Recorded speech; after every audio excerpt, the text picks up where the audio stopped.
Hello everyone, कैसे हैं आप सब लोग। Welcome back to ICT virtual classroom Dehradun. I am Nikhil Rana. Class 9th का जो मैथ्स का टॉपिक है यानी कि बहुपद फैक्टराइजेशन पॉलिनोमियल्स, उसको हम कंटिन्यू करेंगे।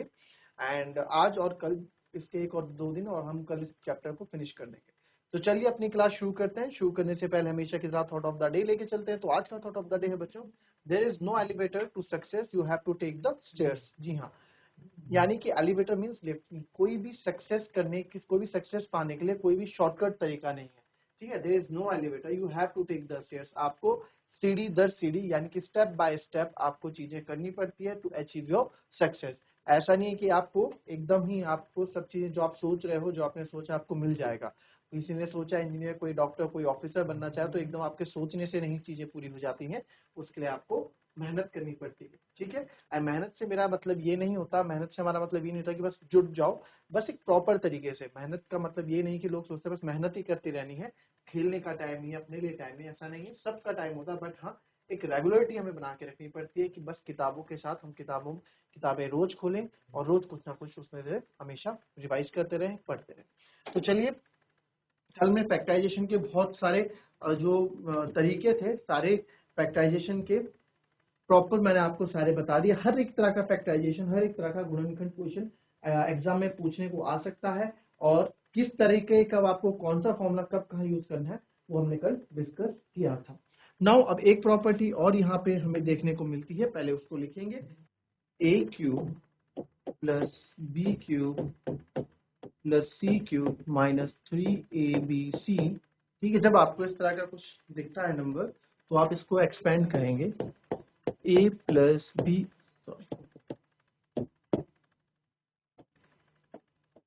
A plus B plus C, ठीक है।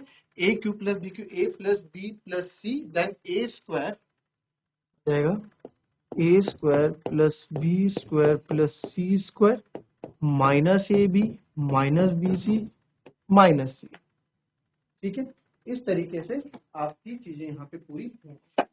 ए square plus B square minus C square minus A B minus B C minus C, एक ये प्रॉपर्टी है, एक ये फॉर्मूला है, ठीक है। इस आइडेंटिटी को भी आप लोग लिख लीजिए, ये भी आपके आप ही इस पे हम क्वेश्चन करेंगे, ठीक है। चलो इसको लिख लो पहले, फिर इस पे क्वेश्चन करेंगे।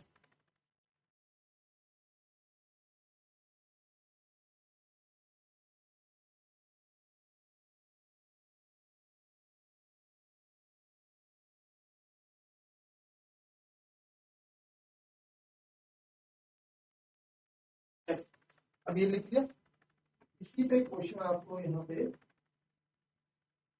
मैं देता हूँ, देखेंगे।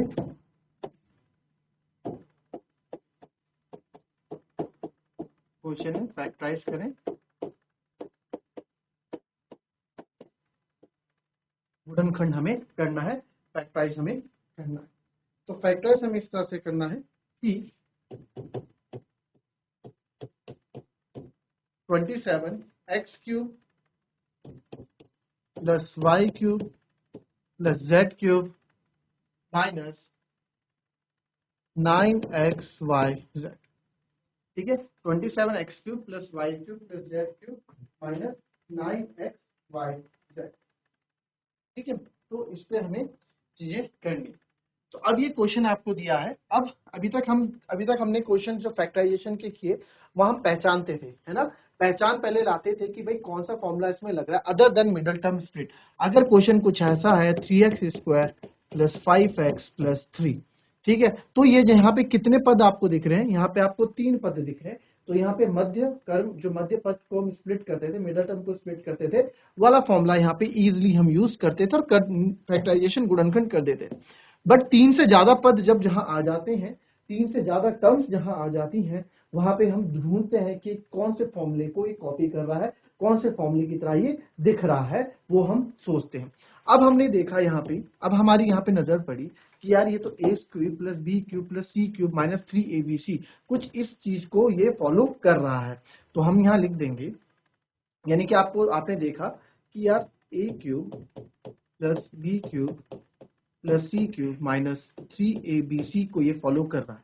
तो यहाँ पे अब जब भी हम किसी फॉर्मूले को ढूंढते हैं, हमें पता लग जाता है कि फॉर्मूला कौन सा है, तो हमारा काम क्या रहता है, उसके एबीसी को ढूंढना। यानी कि इसकी ए क्या रहा होगा, बी क्या रहा होगा, सी क्या रहा होगा। तो आप यहाँ देख सकते हैं ये 27x³ है, तो 27 किसका क्यूब रहा होगा, आप बोल सकते हो सर 27 जो है हमारा 3x का क्यूब रहा होगा। ठीक है, 3x का क्यूब 27x³ रहा होगा। y तो ये केवल y का ही क्यूब रहा होगा, और c का क्यूब यानी कि ये केवल z का ही क्यूब रहा होगा, और -3abc। ठीक है, तो या तो ऐसे लिख दो या आप सिंपल इसको ऐसे लिख दो। a आपने क्या ढूंढा, a ढूंढ लिया आपने 3x, क्यों सर 3x का क्यूब था। b क्या है आपके लिए, b आपके लिए ओनली y है। c क्या है, c आपके लिए ओनली z है। ऐसा क्यों बोल रहा हूं मैं, ठीक है, 3x³ plus y³ plus z³ minus 3abc। a क्या है, a मेरा 3x, b क्या है, b मेरा y, और c क्या है मेरा z। तो ये इस फॉर्म में आ चुका है, a³ plus b³ plus c³ minus 3abc। a³ ये पूरा a है ना, ये पूरा क्या है, a है, ये पूरा b है, ये पूरा c है। तो a³ plus b³ plus c³ minus 3abc। तो ये फॉर्मेट, इसने ये फॉर्मेट अपना दिया। तो अब हमें चीजें पता लगे कि यार हाँ, यहाँ पे ये फॉर्मूला लगने वाला है।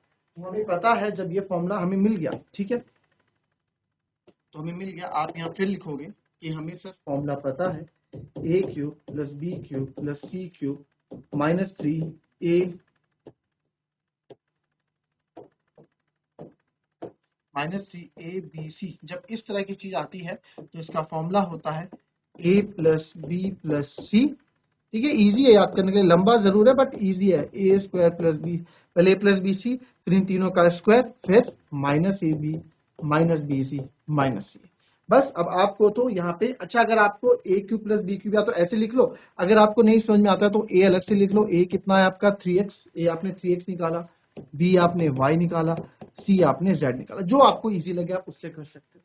तो a³ plus b³ plus c³ minus 3abc इस फॉर्मेट में खुलता है, ये हमको पता है, ये आपने वहां बता दिया।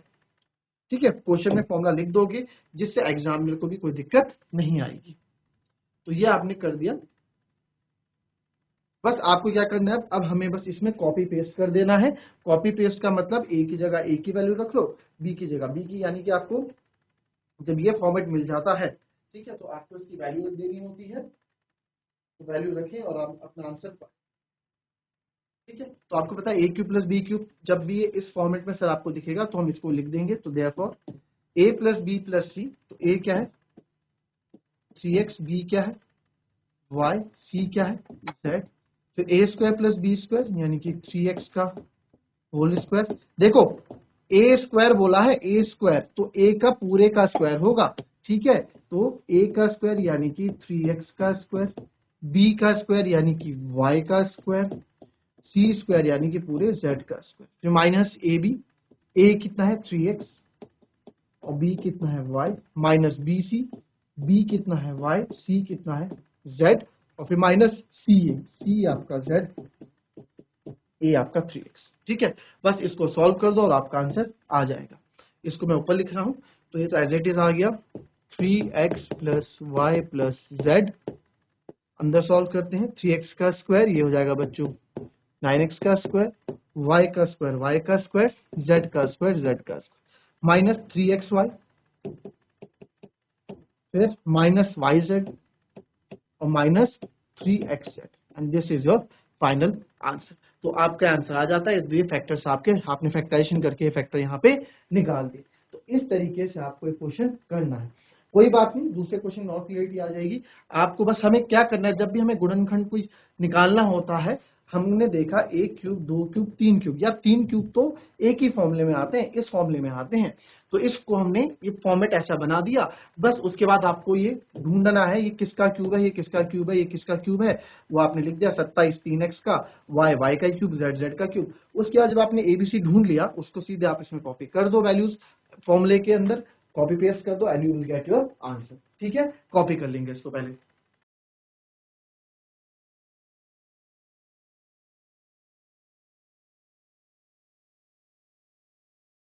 और दूसरी बात देखो, अगर आपको चेक भी करना है कि आप सही कर रहे हो कि नहीं कर रहे हो, आपने जो ब्रेक किया है सही किया है नहीं किया, आप इसका क्यूब कर लो। 27 ही निकलेगा। ठीक है, ये लास्ट में जो नंबर निकल के आ रहा है, ये जो नंबर है इसको मल्टीप्लाई करो, 3 3 9, फिर एक्स वाई जेड, तो माइनस था ही भाग, तो एक्स वाई जेड है, 9xyz है, बिल्कुल 9xyz है। तो यानी कि बिल्कुल हमारा क्वेश्चन बिल्कुल सही जा रहा है ना। मैंने आपको बताया है मैथ्स में हम क्या कर सकते हैं, नंबर चेंज नहीं कर सकते, नंबर को तोड़ मरोड़ के लिख सकते हैं अपनी आवश्यकता के अनुसार। 10 को मैं 8 और प्लस 2 लिख सकता हूँ, 10 को मैं 9 प्लस 1 भी लिख सकता हूँ, 10 को मैं 5 प्लस 5 भी लिख सकता हूँ, बट 10 को मैं 10 प्लस 2 नहीं लिख सकता क्योंकि वो 12 हो जाएगा, है ना। तो वैल्यूज हमें वही रहनी देनी होती है, वैल्यूज में कोई भी चेंज हम नहीं करते हैं। कॉपी कर लेंगे इसको पहले।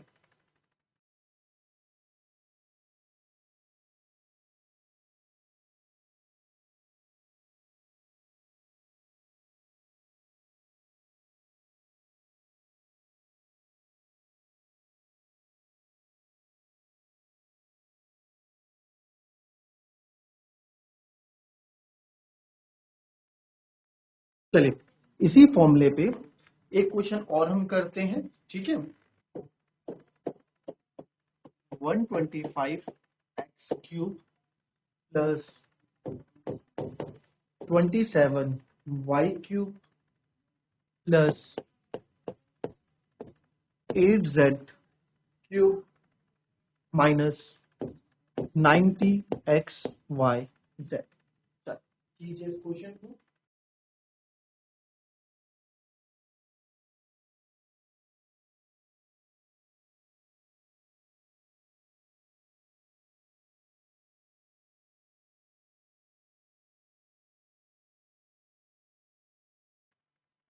देखिए इस क्वेश्चन में आप कैसे करेंगे, सेम वही तरीका हम अपनाएंगे इस क्वेश्चन में भी।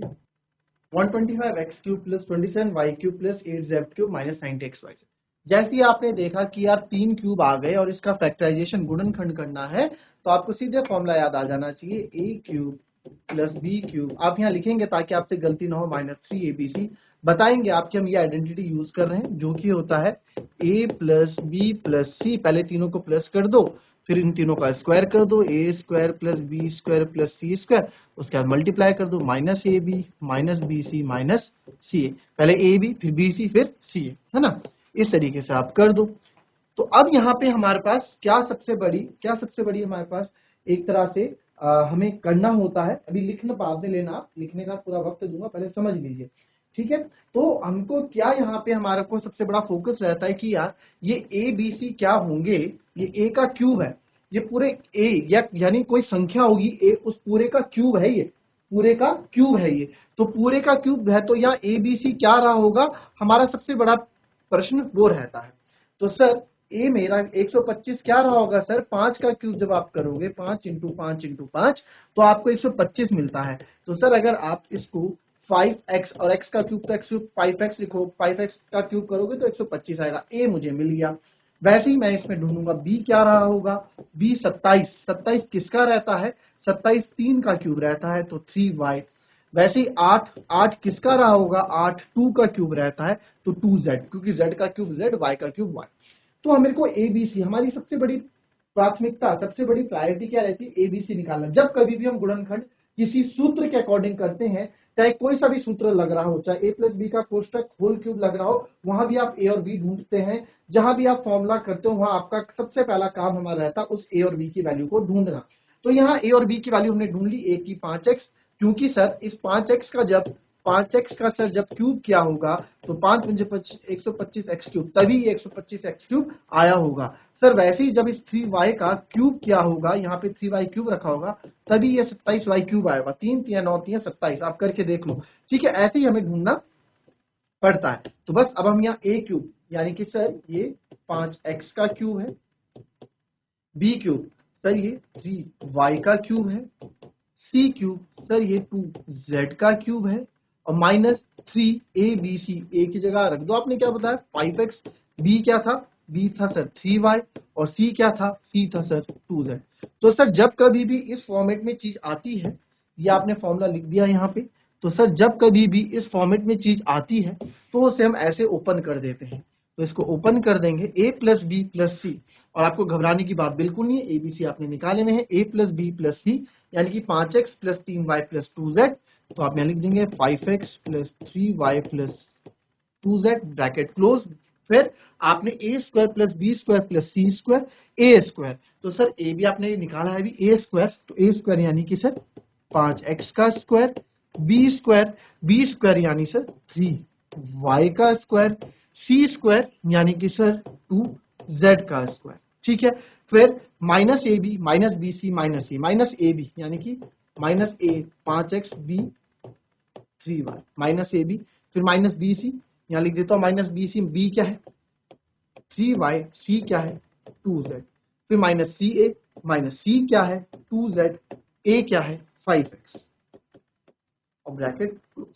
इसको सॉल्व कर देंगे यहाँ पे, ये तो ऐसे ही रहेगा, इसी की वैल्यू हम निकाल रहे हैं, तो 5x plus 3y plus 2z, एक फैक्टर ये हो गया, दूसरा फैक्टर अंदर 5x का स्क्वायर यानी कि 25x स्क्वायर, 3y का स्क्वायर यानी कि 9y का स्क्वायर, 2z यानी कि 4z का स्क्वायर, माइनस 5 से 15 माइनस 15xy, फिर माइनस 3 दूनी 6 yz, माइनस 2 पंजे 10 10x, तो ये हमारा आंसर हो गया। तो ये हमारे फैक्टर्स जो हमने निकाले गुणनखंड करके, ये हमारे फैक्टर्स इसके आ गए, ठीक है। इस तरीके से आप इस प्रश्न को करते हैं, हम इस प्रश्न को करते हैं। क्लियर? कोई भी डाउट या कोई भी चीज आपको अगर पूछनी है इससे रिलेटेड तो आप पूछ सकते हैं। फिलहाल कॉपी करें।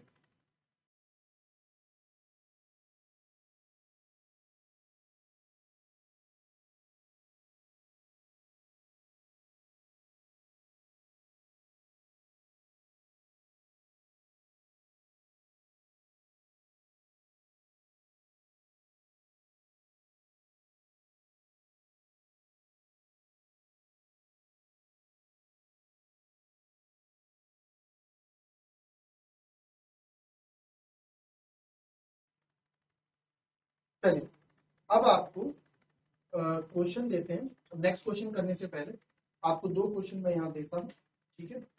गुणनखंड आपको करना है, ठीक है। क्वेश्चन आपका एग्जाम में किसी भी तरीके से आ सकता है गुणनखंड करने के लिए, फैक्टराइजेशन करने के लिए। फैक्टराइजेशन बोलते हैं गुणनखंड, ठीक है।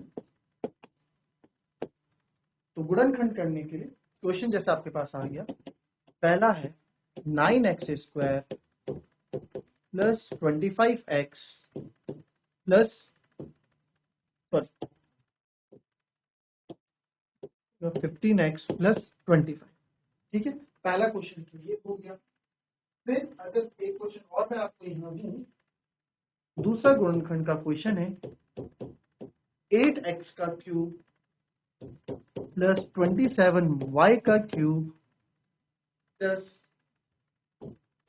36x square y plus 54xy square. दोनों ही क्वेश्चन यहाँ से गुणनखंड के आपके पास आ जाते हैं। तो कैसे करेंगे आप इनका गुणनखंड, मुझे बताएं, करके बताओगे। दोनों ही क्वेश्चन गुणनखंड के हैं, कैसे आप इसको गुणनखंड करेंगे बताएं मेरे को।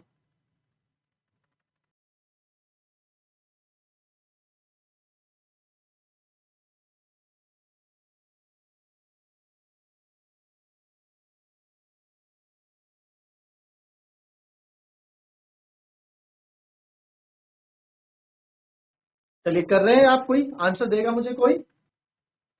चलिए ये दो क्वेश्चन है, इन दो क्वेश्चंस में कल मैं आपसे फिर से डिस्कस करूंगा, ठीक है। ये होमवर्क के लिए है, और आप देखो पहला तो मिडल टर्म स्प्लिट से पूरा हो जाएगा, दूसरे में कोई ना कोई फॉर्मूला जरूर लग रहा है, कोई ना कोई सूत्र जरूर लग रहा है।